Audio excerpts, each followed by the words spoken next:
Gavin McLean. I'm a digital learning leader. Part of my role is working with technology coaches, and there's 3 technology coaches that I work with.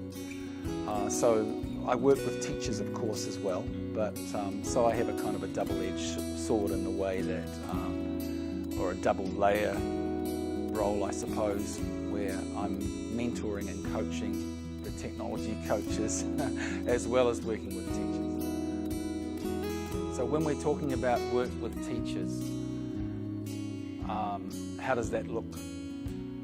We're really talking about small groups of collaborative planning at the initial stage.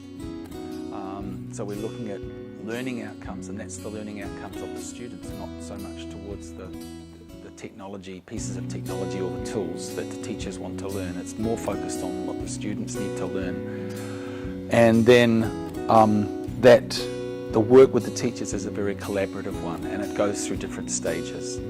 So the first stage would be a collaborative planning, talking about learning outcomes and what are we trying to achieve, and is it suitable to use technology for that learning outcome? Is it useful?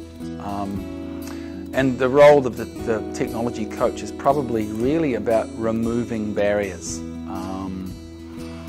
and walking with the teachers through a process of achieving those outcomes. So there's a definite sort of sequence that you go through during, say, a project.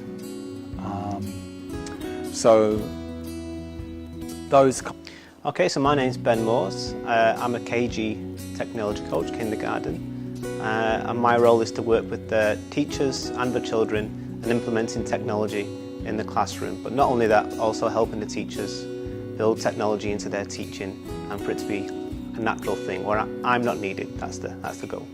Okay, well, the first things that I need to look at was the teachers that I'm working with. So I have 14 KG teachers, and I needed to find out where they were, what their skill set was in technology. Now, some of the teachers are quite good, quite savvy with IT.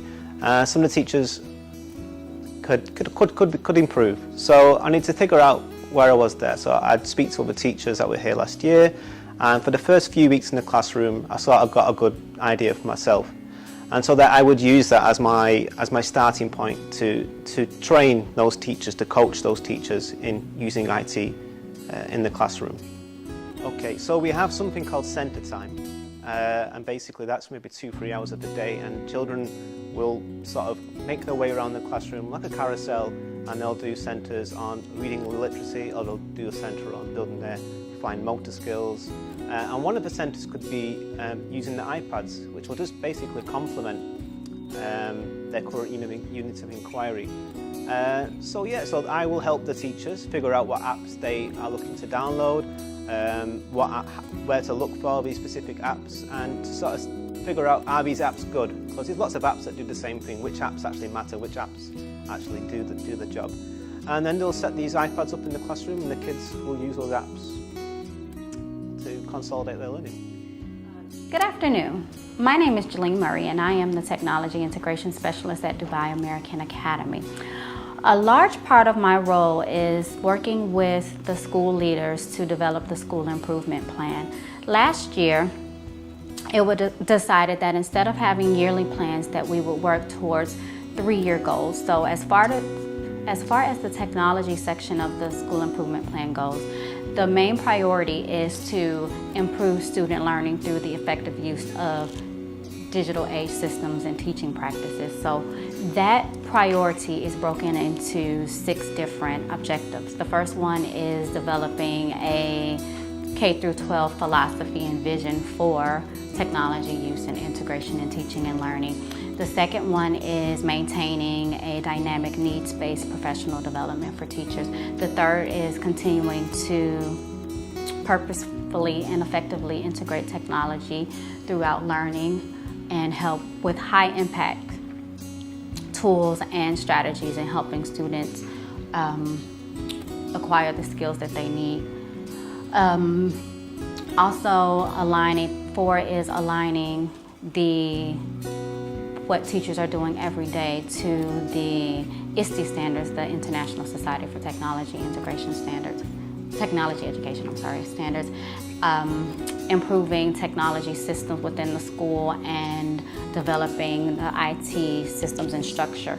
I don't really have too much to do with the last one as it falls under the realm of infrastructure, which is the IT coordinator, but the other 6 I work heavily with the principals and school leaders to develop impact indicators and success indicators, and thinking about what standards or what objectives within the SIP are high priority, low priority, and medium priority for different times in the year, in the school year, over the course of the next 3 years. In that planning, we started with a lot of data collection. I collected data on a few different points. So first we did a technology integration survey, which measured teachers' use of technology, not only their use of technology, but how they felt about technology use in the classroom, what their beliefs and values were, how they're using technology in the classroom, just teacher directed, and how they're using technology in the classroom that may be student directed. So we looked at that. We also asked teachers what motivated them to use technology in the classroom and what may hinder them, and what type of professional development they felt or support they felt they needed going forward in order to make improvements.